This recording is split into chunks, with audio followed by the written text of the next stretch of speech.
Hello everyone, this is 850 back. How to play today, we're going to how to play this game, Aldabas. Doors of Cartegena, hopefully I pronounced anything correctly, by Grand Gilders Game and Mills and Lavana. And it's the first game I've gotten from Grand Gamers Guild. So what you get is you get these vault cards. There's one per player, each has a different color, associated with these 4 little scoring markers. Each player, you're going to give them the scoring marker. I'm just going to put them over here beside this board, because this is the scoring board. This is a little, as they call it, a dock board. On this side, you have a placement for 5 cards that will be available in the market for purchase, but when you flip them over at the end of the game, you get a little scoring board, 1 through 50. Personally, I think these could have been a little bit bigger, perhaps, and they definitely should have had a jigsaw puzzle type connection to keep them together so that they're not separate. Just a minor thing that they could have done better with that. Another little minor thing they could have done better is that these, they can be a little bit confusing, but the worst thing is they should have had reference cards, because instead they put the reference on the other side of this vault card. And if you're gonna have it face down like this, it's hard to be, flipping it over all the time to look at this. Also, minor thing, they could have made this writing bigger, because it says here, you have to look very close. This is 3 points for that and 1 point for that, but it's super difficult to read, even if you have glasses, even if you have decent eyesight from a distance, because it's so tiny. So that could have been better. Just a few things that could have been better. The cards you get here, I should probably look at the game first to do the review after. They're decent quality. They're a little bit on the rigid, thick side, so they're a little bit hard to riffle shuffle. So those are kind of the negatives, and I will point out that the card stock that they used for these cards is, at least it appears to be, the exact same stock they used for this. It's like the thickness of a cereal box. I'm not kidding. They're pretty thick, so they're a little hard to riffle shuffle. Anyway, so I'm going to give myself, let's say I give a blue one. It's probably best to have these vault cards like this so that you can actually reference them as you play. But for this, we'll just leave them face down. You're going to set up these coins. You also get coins. You're going to set up 12 for each player. I'm just going to put them all there into a pool, common pool. And let's look at the cards. So this game, Aldabas. Aldabas is, I guess, Spanish for door knocker. So all these cards, these are door cards. They have different door knockers on them. Ornate door knockers. It says somewhere on here that the doors of Cartagena speak to you. They tell you the different professions of who lives there, and that's what these cards do. Each card, each door knocker has a different profession associated with it, and each door has different symbology related to that. Now you got 3 different colors of doors in the game: red, blue, and yellow. When you're playing the game, you're going to be laying out cards like this, and into a 3x4, discounting as 1 card, which can be confusing. Some people might do that. That's incorrect. And when you do this, you cannot place a red card. You cannot place a red card next to a red card, a yellow next to yellow, or a blue next to blue. So I can't put this one here. I can't put this one here. If I had, let's say this here, I could play that here or here. I cannot play this here or here. Just as some examples. Now each player is going to get a hand of 5 cards dealt to them. Now let's talk about the different doors, I guess. Well, let's talk about some of the things that are on here. different doors, and this is, you're going to see this, you can see you got the same symbols on different colors. These green seals, these are soldiers.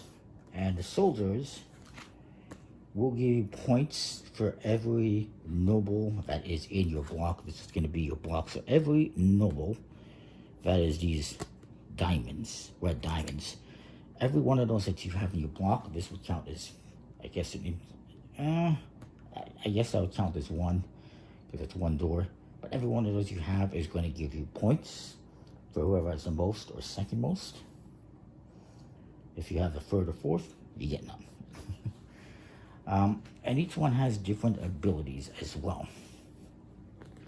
Two different abilities you'll see on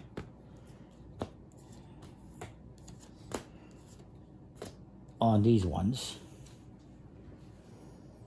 I should have both of them somewhere. All right. You find it, say one. There we go. Now, at the start of the game, you're going to get 5 cards in your hand, and you're going to take one and you're going to put it in your vault for later to help you influence. So what you're trying to do in this game is you're going to be laying out cards in a tableau, and you're going to be trying to gain influence in these different categories to have the most. Each one of these values is an influence. So this is 2 influence, that's 2, that's 2, this is 3 influence, and so forth. And so these cards are going to be extra influence that you're secretly putting in your vault that nobody's going to know about until the end of the game. You're going to get to put one in there at the start of the game. And then when you play certain cards, you'll get to put more in your vault. Now, I guess I said, let's just go over the basic gist of the game here.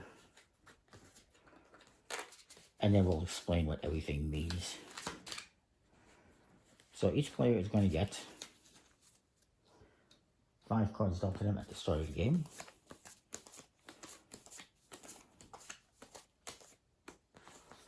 I'm going to turn this face down. You're also going to deal out 1 into each of these spots for the market. The coins represent how much it costs to buy that.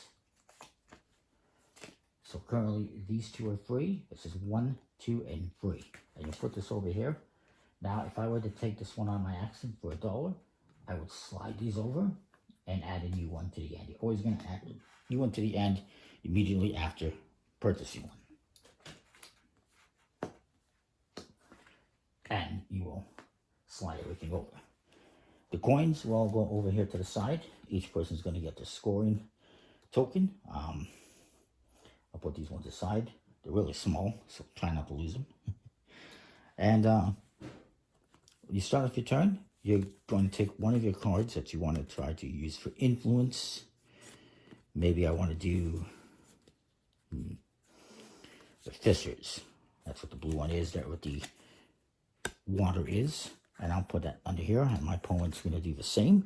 I'll put one for influence under there in their vault.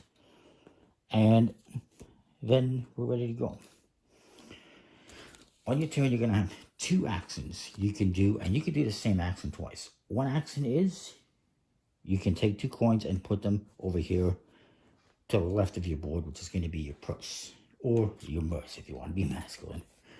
Option 2 is you can take a card and play it on your board, on your block. When you play on your block, your first one always has to go on top or next to this, and this counts as a card. So if you want, you can just take a card.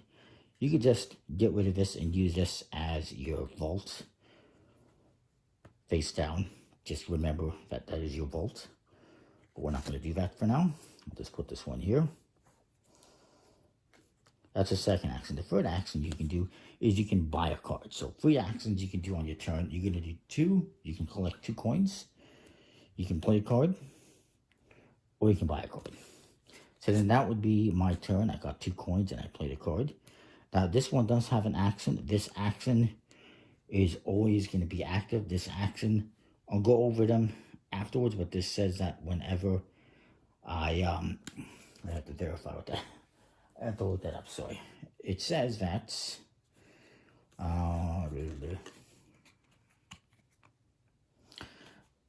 If I have a soldier,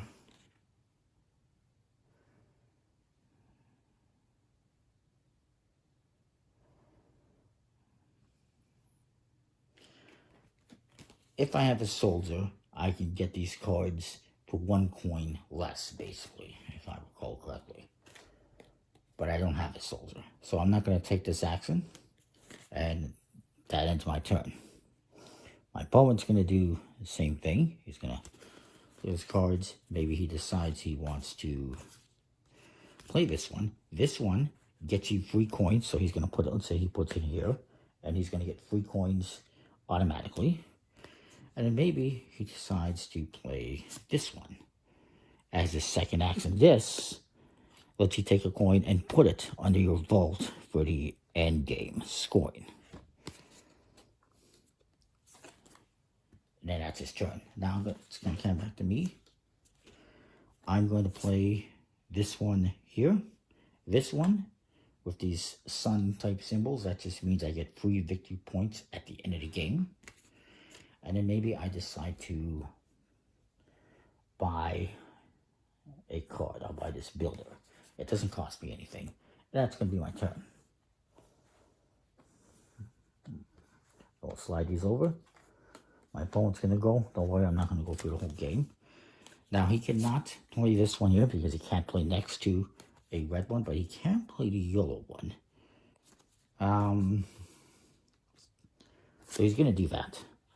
Now, when you do that, you're always going to be able to take the action of the card next to it or below it. So in this case, he can take another coin, put it in his vault. He's also going to be able to collect 3 more coins. And this lets you steal 1 coin from that. So it lets you steal 2 coins from one other player, or if you have 3 or 4 players, you can steal 1 coin from 2 players. So he's going to steal my 2 coins as well. That rat bastard. That's my turn. I am going to, well, let's just say I can't play any of these cards, so I'm kind of screwed. I'm going to buy this card. It doesn't cost me anything. And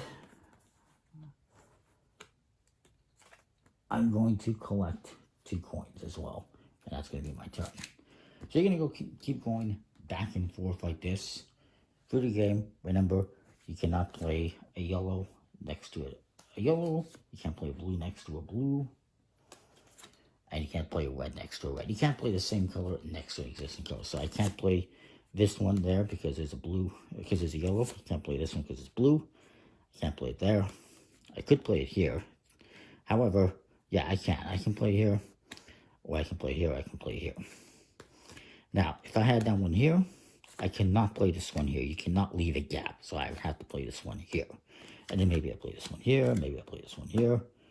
And then, you know, I'm going to have some more cards that are going to go out. Let's just finish this off. Let's just say I collected some coins underneath my vault. Maybe I had another card in my vault.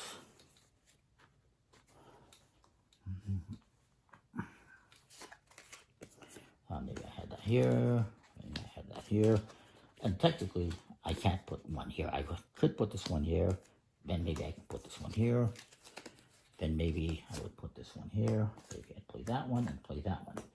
The game will end when one of 3 things happens. A, one person completes their 3x4 grid. B, you run out of money in the general supply. You're only going to have 12 per player, so technically I would have 24 here. I wouldn't have all of those. This is rough estimate, poorly rough estimate. And, you know, we're each going to have some money in our hand, perhaps. He's got a bunch of money over here. We won't worry about that. The other way it can end is if you do not have any more cards to refill this market. If, you know, somebody buys a card and there's no more cards there, that's it. Those are the 3 ways the game can end. So then you're going to do scoring. Now, let's talk about some of these actions on these cards. The soldiers, which are these green ones. This one lets me take a coin and put it in my vault. The other soldier action, which I do not have out here, unfortunately, is this one. This lets me take a coin and add it from my purse on top of one of these cards to give it extra influence. So maybe I say I want to have more influence on the builders, as an example. Those are the two types of cards you'll find with the soldiers. For the fisters, there's 3 types of cards. The fisters are these ones with the blue water drops. The soldiers are the ones with the green seals. I'll show you that.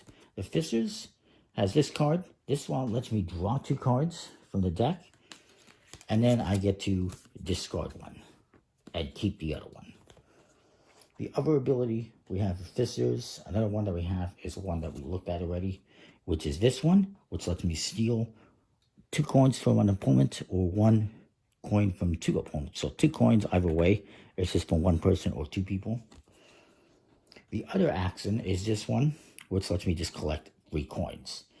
And again, every time you play a card, you're going to take the action of a card below it and to the sides of it, never on top. Because there shouldn't be one on top, theoretically. There shouldn't be. Next is the nobles. The nobles are these red diamonds, and they have 2 different actions. Number 1 is that they will cost me that they will allow my soldiers to move 1 additional coin. So if I play this one here, this lets me put a coin in my vault. If I have the noble, it lets me put 2 coins in my vault instead of 1, or 2 coins for this one on a door instead of 1. Oops, I just knocked everything over. I'll just say I have some coins here. Then there's the clergy, which is the red clergy type hat. I don't have any unless I threw some in influence. I didn't. We have no clergies anywhere, apparently. I'll show you what those ones are, though.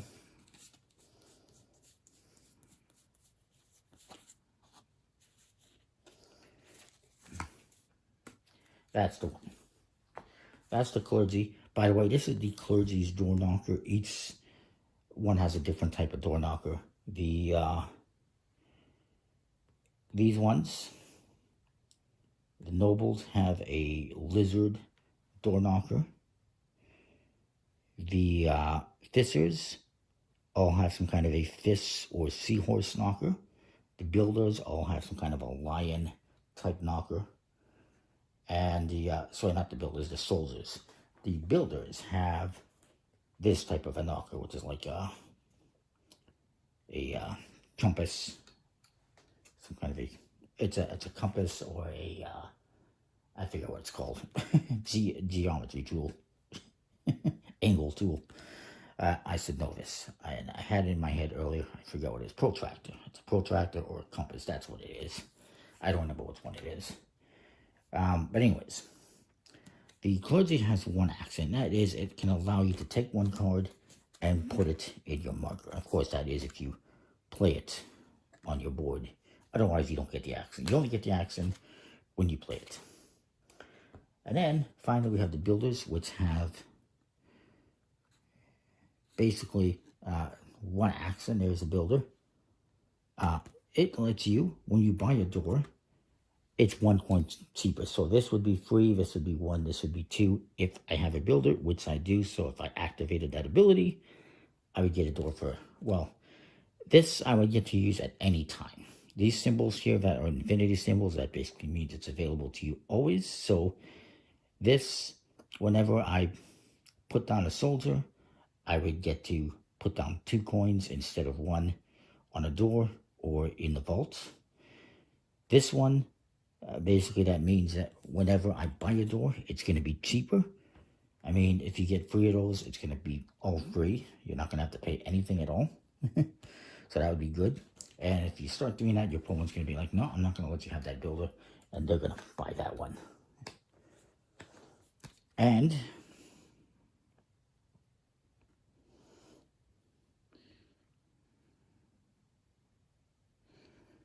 And yeah, that's it. It also says it lets you also buy one door from the dock, so it gives you an extra turn, basically, if you play that one. So anyways, those are what those symbols mean. You're going to then do the scoring once you get to the end of the game, which is going to be as follows.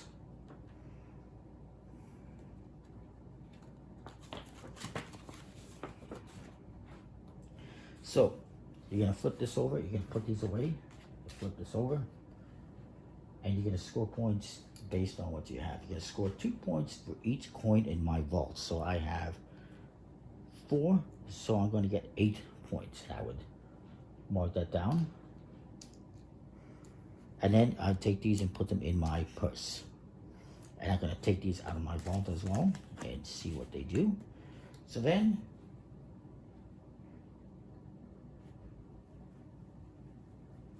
you're going to count the influence in each profession, resolving the professions one at a time, including the doors from your vault. So you can place face up. But these are not part of your vault. They'll stay off to the side. Part of your block, I should say. And these coins make they give this extra influence. So this, instead of being a 2, it's 3. Same with this one's a 2 instead of 1. So you're going to add up points. So you're going to see who has, and again, it's very hard to read that, and it's the same in the book, I think. It's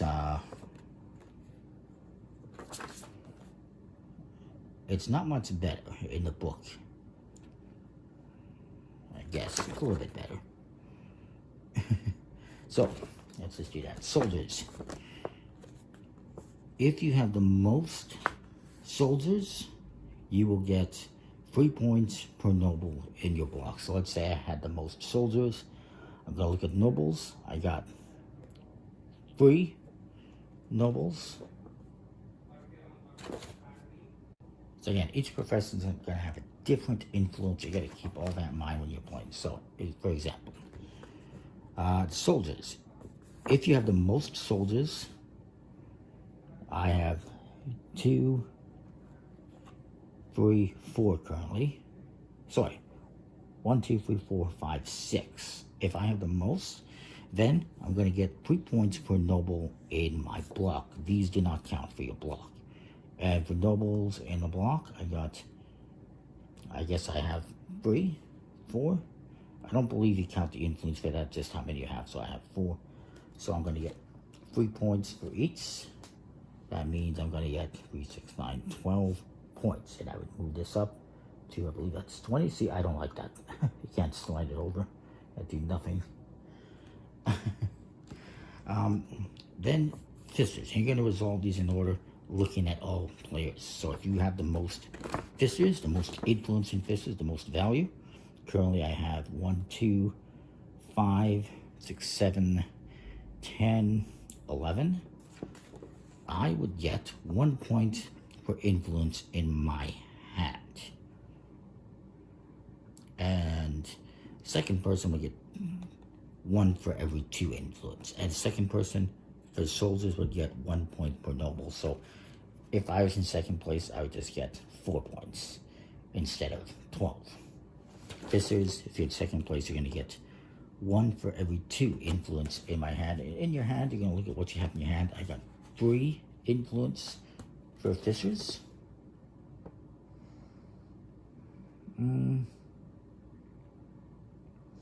I guess it'd be everything. So I have 4 technically still in my hand. So if you have fisters, here's the thing. If you have fisters, you want to have cards in your hand.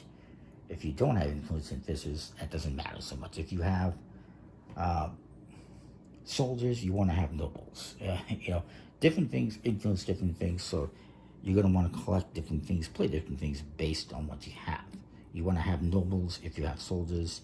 You want to have cards in your hand if you have fisters. I have 4 points, so I'm going to get 1 for each influence in my hand, so I get an additional 4 points. Moving on to the other side, nobles. Nobles, you want to have money. For nobles, if you have the most nobles, which I have 6, 7, 8, 9, 10, 11, influence, you're going to get points for coins. So I have 5 coins in my purse currently. So I'm going to get 1 per coin in my purse. Second place would get 1 for every 2. So I would get 5. And then clergy. You're going to get, if you have the most, you're going to get 1 point for every 3 influence in your block. And if you're in second, you're going to get 1 point for every 5 influence in your block. Now,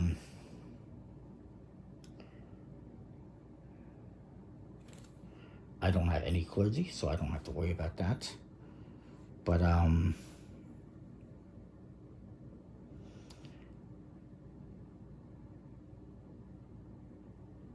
I guess that's just for every influences that you have. Anyways, moving on to builders. If you have the most builders, you're going to get 1 point per non-builder in your block. And if you have second, you're going to get 1 point for every 2 non-builders in your block. So let's just say I have the most with this influence free. I'm going to get 1 point for every non-builder. So 4, 5, 6, 7, 8, 9, 10. That probably won't happen. If you have the most builders, you're probably going to have 3 or 4. But you'd get 1 point for all of those. And then, whoever has the most points at the end of the game wins. So let's see, the person's over here. And that is that. It's a pretty interesting little game about kind of area control, area management, tableau building. Pretty straightforward. Again, on your turn, you're going to collect 2 coins. You're going to play a card into your tableau, or you're going to buy a card. And then you're going to lay them out in a max of a 4 by 3. You cannot have the same color next to each other. That sort of a thing. It's pretty straightforward. There is an expansion as well that adds new professions, which could make it interesting, more interesting. And yeah, that is that. That being said, I don't know where you can buy the expansion, or if it's even retail, available in retail. But anyways, the game itself, Aldabas, pretty cool. I do wish the card quality was a little bit slightly better. It's not linen finish, which is fine. The biggest problem is it's a little bit thick, hard to riffle stuff. It's very kind of rigid. Coins are fine. They should have had this on reference cards so that you can reference it. Also, it does not have all the scoring on there as well, because I forgot there's a little bit more scoring, as I mentioned. Because once you do that,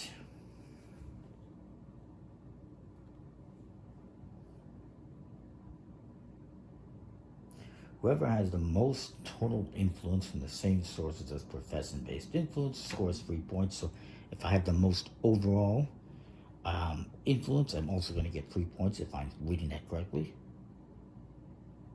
And I also forgot, if you have these cards, this is 3 points, this is another 3 points.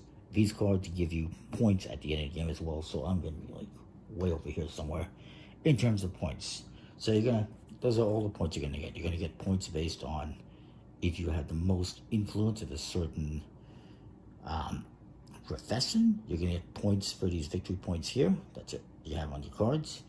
You're going to get points just for overall having the most influence. And some of them will score you points for the coins you have in your purse. Whoops. Or merce.